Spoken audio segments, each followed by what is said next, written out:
12 साल का रोहित रात को अपने कमरे में सोया हुआ था। तभी उसे एक छोटे बच्चे की रोने की आवाज सुनाई दी।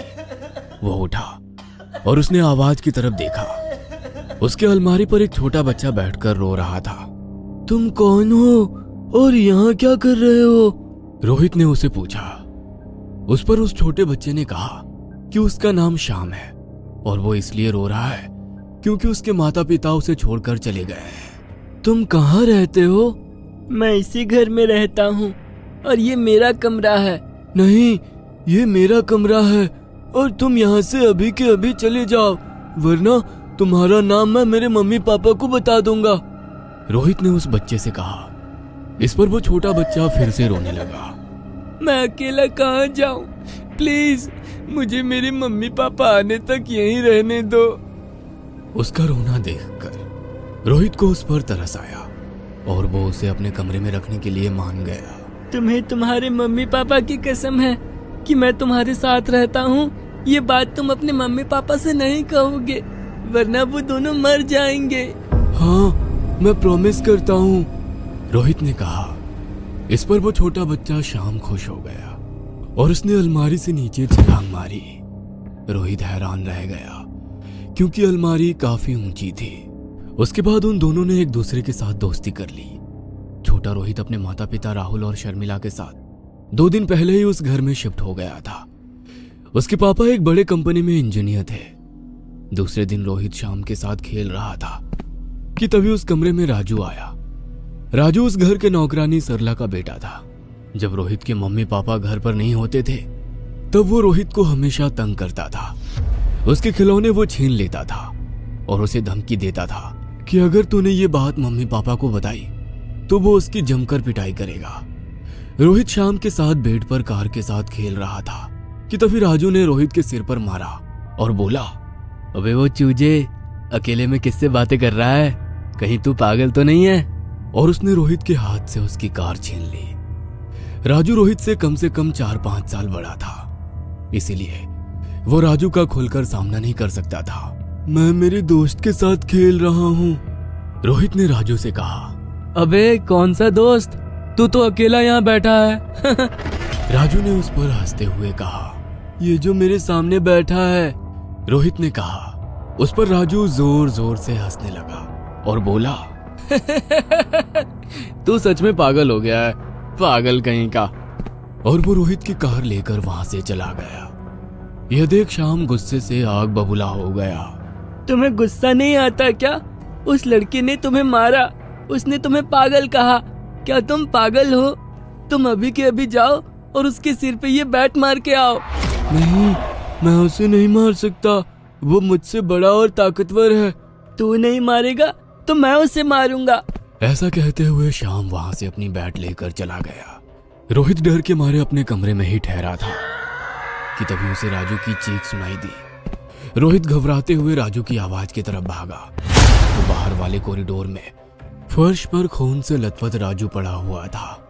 उसके सर से खून बह रहा था और पूरा खून फर्श पर फैला हुआ था। उसके बगल में ही शाम हाथ में खून से सनी बैट लेकर खड़ा था। ये तूने क्या किया शाम? तुम मेरे दोस्त हो, इसने तुम्हें मारा, तुम्हें पागल कहा, इसीलिए मैंने इसे इसकी गलती की सजा दी। शाम गुस्से में बोला। राजू फर्श पर बिना कोई हलचल किए बगैर पड़ा हुआ था। क्या ये मर गया? हाँ, शाम ने जवाब दिया।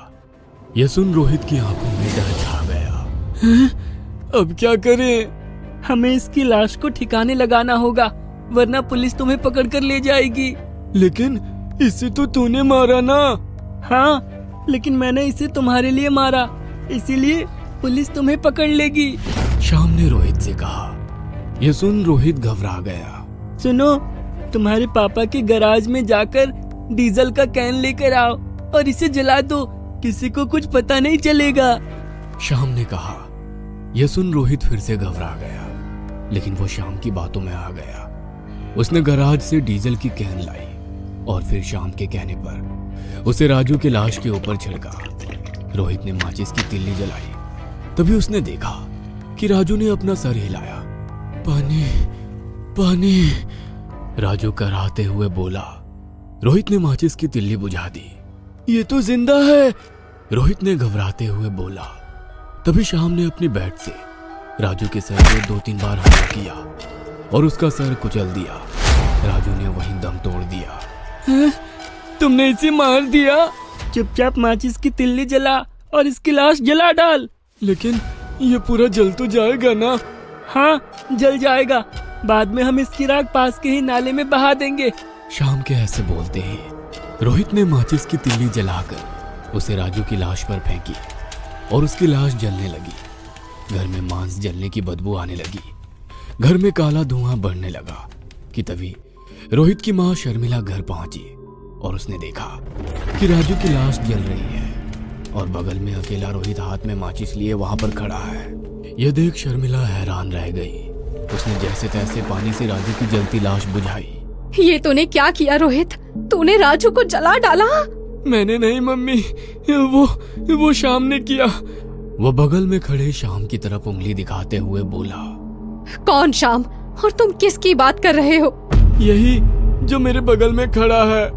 रोहित, तुम्हारे बगल में कोई खड़ा नहीं है, तुम अकेले खड़े हो। किसकी बात कर रहे हो तुम? अगर ये बात सरला को पता चलेगी तो वो तुम्हें नहीं छोड़ेगी। वो किसी भी वक्त बाजार से लौट सकती है। जल्दी से ये लाश ठिकाने लगाने में मेरी मदद करो। शर्मिला ने रोहित से कहा और उसके बाद दोनों ने उसकी आधी जली लाश सूटकेस में डाली और डालकर खाई की ओर ले गए और फिर वो सूटकेस खाई में फेंक डाली। घर लौटते वक्त रास्ते में रोहित बस यही कह रहा था कि राजू का कत्ल उसने नहीं किया बल्कि शाम ने किया है और वो कार की पिछली सीट पर वही खूनी बैट लेकर बैठा है। लेकिन शर्मिला को पिछली सीट पर कोई नहीं दिख रहा था। मम्मी, सच में शाम ने बैट से राजू का खून कर दिया, मेरा यकीन करो। चुप करो, क्या तुम पागल हो गए हो? कोई शाम वाम नहीं है, वो बस तुम्हारा इमेजिनरी फ्रेंड है। शर्मिला रोहित पर चिल्लाई। रोहित ने मुड़कर देखा तो शाम उसकी तरफ देखकर मुस्कुरा रहा था। तुमने वादा किया था ना कि तुम मेरे बारे में किसी को कुछ नहीं बताओगे, वरना तुम्हारे मम्मी पापा मारे जाएंगे। पिछली सीट पर बैठा श्याम बोला। ये सुनकर रोहित डर के मारे चुप हो गया। रात हो गई थी। सरला राजू का इंतजार कर रही थी लेकिन वो अब तक नहीं आया था। उसने शर्मिला और रोहित से राजू की पूछताछ करने लगी लेकिन शर्मिला ने उसे बताया कि वो तो दोपहर में ही बाहर खेलने गया था और अब वापस घर नहीं लौटा है। शर्मिला उसे ढूंढने बाहर चली गई। तभी राहुल यानी रोहित के पिता घर पहुंचे। शर्मिला ने उसे घटी सारी घटना बता दी। ये सब कैसे हुआ बेटा? तुमने राजू को क्यों मारा? राहुल ने रोहित से पूछा। रोहित एक बार फिर से शाम का नाम लेने वाला था लेकिन वो अभी भी चुप था और वो दूर अलमारी में बैठे शाम की ओर देख रहा था। रोहित ने अलमारी पर देखा और फिर ऐसा बर्ताव किया मानो उसे अलमारी पर कोई भी दिखाई नहीं दिया हो। इधर रोहित के मन में डर था कि कहीं शाम उसके मम्मी पापा को भी ना मार दे।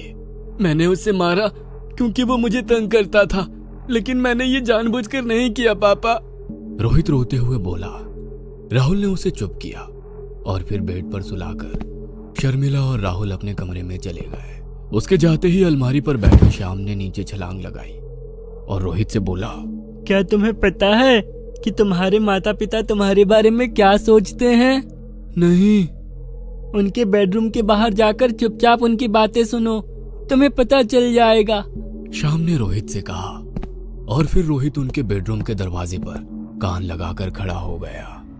मुझे तो लग रहा है कि हमें रोहित को किसी अच्छे डॉक्टर को दिखाना चाहिए। उसका पागलपन बढ़ता जा रहा है। एक तो वो किसी अपने उम्र के बच्चों से दोस्ती नहीं करता, उनसे बात भी नहीं करता है, पढ़ाई में भी वो ठीक नहीं है। उसने बहुत बेरहमी से राजू का खून किया है। आखिर क्या हो रहा है रोहित के साथ? क्या सच में शर्मिला और राहुल शाम को नहीं देख सकते या फिर वो बस जानबूझकर दिखावा कर रहे हैं कि उन्हें शाम दिखाई नहीं दे रहा? जानने के लिए अगला भाग देखना मत भूलना। अगर आपको हमारी ये कहानी पसंद आई हो तो इसे लाइक और शेयर करना ना भूलें। साथ ही ऐसी और नई कहानियों के अपडेट्स पाने के लिए हमारे चैनल अक्षु टीवी को जरूर सब्सक्राइब करें।